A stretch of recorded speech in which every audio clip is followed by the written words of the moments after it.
Bonsoir et heureux de vous retrouver pour ce nouveau C8 Éco. Nous allons nous intéresser au recrutement à Saint-Quentin-en-Yvelines. Avec plus de 3 millions de chômeurs en France et un gouvernement qui souhaite inverser la courbe du chômage, le recrutement est devenu un enjeu majeur. Nous verrons donc comment l'agglomération tire son épingle du jeu. Alors comment mieux recruter à Saint-Quentin?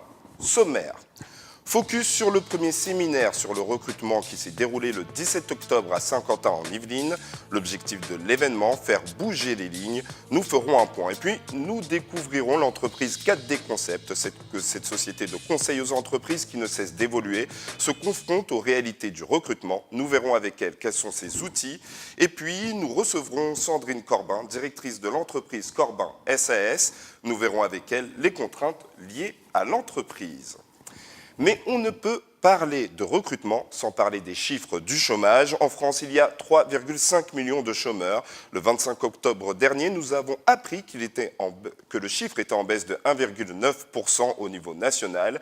Et Saint-Quentin et les Yvelines tirent leur épingle du jeu avec moins 2,2% fin août. On comptabilisait 65 780 personnes inscrites à Pôle emploi. Aujourd'hui, ils ne sont que 64 000.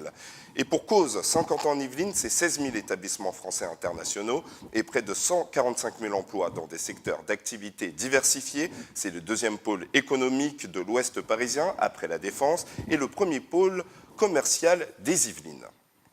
Alors, comment les entreprises vont réussir à recruter? Comment aider les jeunes à retourner sur le chemin de l'emploi? La ville de Saint-Quentin-en-Yvelines a mis en place un séminaire le 17 octobre dernier pour répondre à ces questions.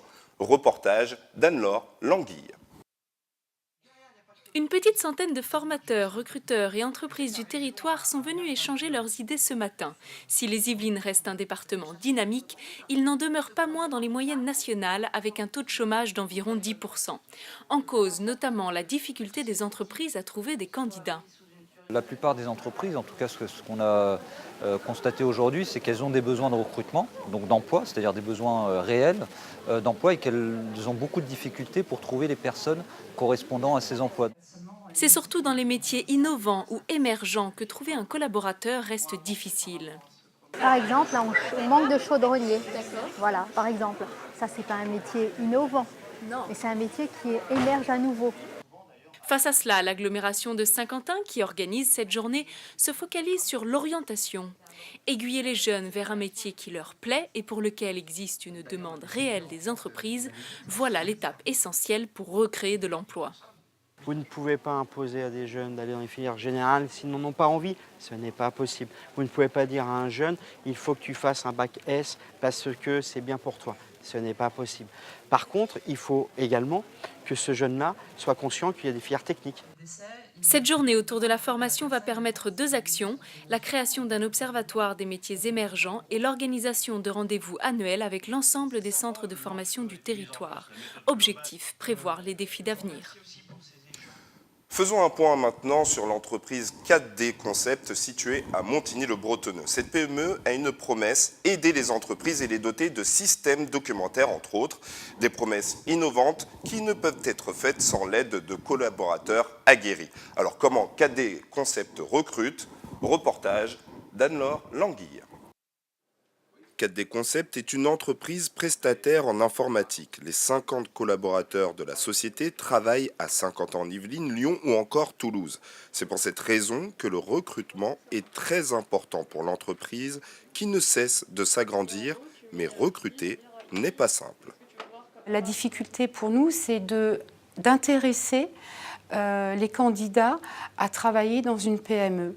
Il faut savoir que beaucoup de SS2I ou de grosses entreprises happent les ingénieurs qui sortent de l'école parce qu'ils ont déjà le côté grand compte, grand client, ou alors dans une SS2I aussi, vous faites partie d'une grosse entreprise qui va vous permettre de travailler à différents endroits pour différents clients, donc qui peut être aussi une source d'expérience pour les jeunes candidats. Donc trouver des candidats qui s'intéressent à une PME, c'est un peu plus dur quand ils sont jeunes. Pour remédier à ces difficultés, pour recruter des candidats comme des ingénieurs informatiques, l'entreprise utilise plusieurs solutions. Elle fait appel à des cabinets de recrutement, poste des annonces sur Internet ou use des réseaux sociaux. Ce qui permet aussi à l'entreprise, cadre des concepts, d'affiner sa sélection. Elle souhaite s'exporter à l'international. C'est potentiellement ce projet que nous avons devant nous, qui est le développement à l'international et qui pourrait nous amener à faire un développement plus important que celui que nous avions prévu de faire. Avec entre autres la compétence de langue également, puisque en fait dans nos outils, il y a toujours besoin d'un accompagnement chez nos clients. Donc en fait on installe des solutions chez nos clients et on fait l'accompagnement, la formation, la mise en œuvre et ainsi de suite. Et donc en fait nos collaborateurs doivent aller faire ces accompagnements chez les clients. Donc forcément l'international nécessitera en fait également la maîtrise de la langue. L'entreprise réalise une croissance de 15 à 20% par an. Avec une telle évolution, le recrutement est un défi majeur pour la PME qui souhaite continuer à offrir aux entreprises un service de qualité. Alors vous avez pu le voir, dans le reportage, recruter n'est pas toujours facile. Alors, quelles sont les contraintes?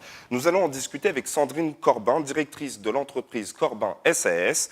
C'est une entreprise qui propose comme service d'entretenir, rembobiner ou remplacer vos machines tournantes. Bonsoir Madame Corbin. Bonsoir. Je pense avoir donné toutes les missions de votre entreprise.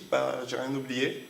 On intervient sur site pour aider nos clients à entretenir leur moteur électrique ou ce que le moteur électrique entraîne. Donc ça peut aller du chauffage dans le tertiaire au moteur dans les piscines. Voilà. C'est assez vaste comme domaine. Bien. Par rapport au recrutement, question large, quelles sont vos contraintes aujourd'hui?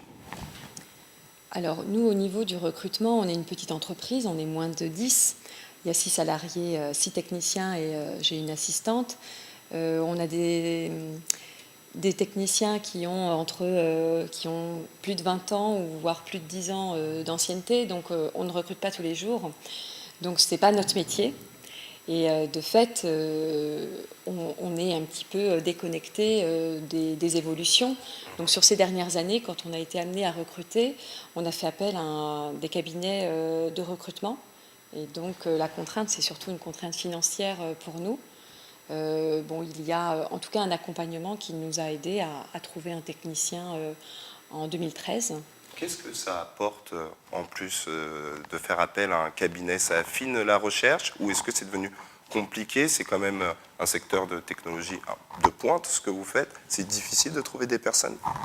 Disons que passer par un cabinet de recrutement, ça permet d'affiner les recherches.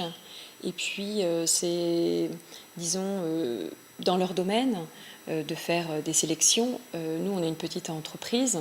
Le dirigeant a quand même des difficultés à passer beaucoup de temps sur un recrutement et ne pas se tromper.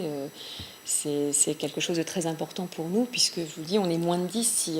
Si vous recrutez une personne qui ne convient pas, ça peut, en tout cas pendant quelques temps, désorganiser l'entreprise aussi. Donc, Et qu'est-ce que vous avez pu voir par rapport au secteur du recrutement au moment où vous recrutiez les personnes? Est-ce que les jeunes sont assez formés déjà par rapport à votre secteur? Alors, nous, en fait, on a la chance d'être près d'écoles qui forment dans nos types de métiers.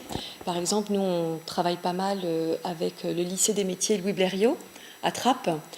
Et nous avons un technicien qui est venu chez nous en stage en 1995. Il est encore chez nous. Nous avons donc depuis pas cessé d'avoir ou des stagiaires ou dans d'autres cas l'alternance aussi. C'est une bonne possibilité pour rencontrer des jeunes et puis pour les attirer aussi dans nos métiers parce que... Il y a du travail pourtant. Ah oui, non, ça, du travail, on en a, il n'y a pas de problème. Et il y a des craintes pour les personnes. Il y a encore cette mauvaise image. C'est quelque chose que vous avez pu voir durant les recrutements autour de vous? Alors, les gens, nous, qu'on rencontre, les jeunes, la plupart ont quand même décidé de leur voie de formation.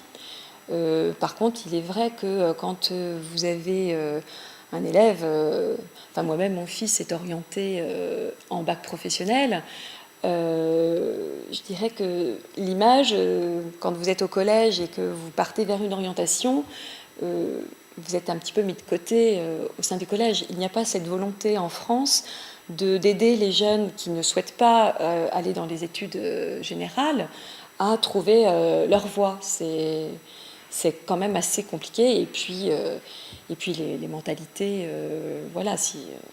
Et au niveau des organismes, on peut parler de Pôle emploi, vous sentez qu'il y a quand même un accent qui est tourné vers l'industrie, comprennent vos demandes? Ou pas plus que ça? Je sens que... En fait, on a eu un recrutement assez malheureux il y a un peu plus de 10 ans donc, avec Pôle emploi. Et donc, voilà, j'avais quand même un assez mauvais souvenir. Oui, donc Mais je peux pas dire qu'ils ne pourraient pas nous aider. Après, on ne se tourne pas automatiquement vers... Voilà, vers eux non plus. Comme je vous dis, on ne recrute pas non plus régulièrement au sein de notre entreprise. Là, nous avons recruté un jeune et en fait, on s'est rencontrés en discutant avec un de mes clients, en fait, un nouveau client, et il me parlait de son fils qui cherchait du travail et qui n'en trouvait pas. Et il s'avère que c'était le profil que nous, on recherchait. Et en fait, le plus important dans le recrutement chez nous, c'est de trouver quelqu'un de motivé pour avoir envie d'apprendre le métier, parce qu'on peut apprendre des choses à l'école.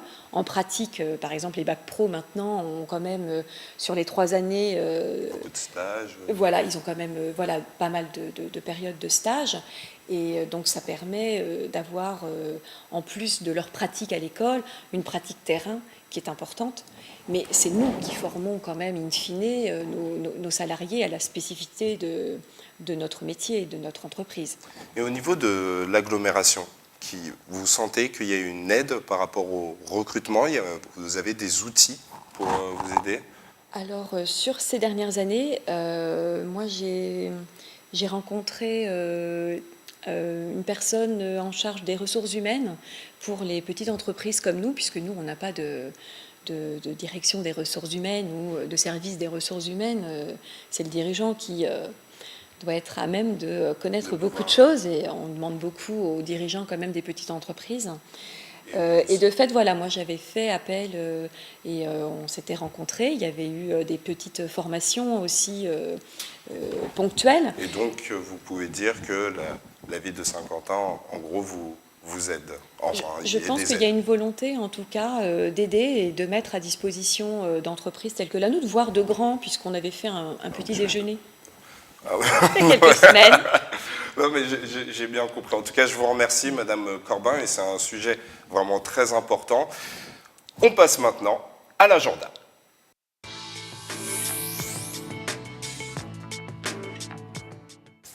Deux dates sont à noter dans votre agenda. On commence avec la semaine des métiers de la finance qui se déroule du 7 au 10 novembre. C'est à la Cité des métiers de Trappes. Durant ces journées, des conférences et des job dating sont organisés. On passe à la journée recrutement. Cette journée a pour but de permettre à des candidats de rencontrer des entreprises lors d'entretiens. Cela se déroule le 17 novembre au Salon Antoine de Saint-Exupéry à Coignières. 7-8 éco, c'est fini. On se retrouve dans 15 jours. Bonne soirée à tous.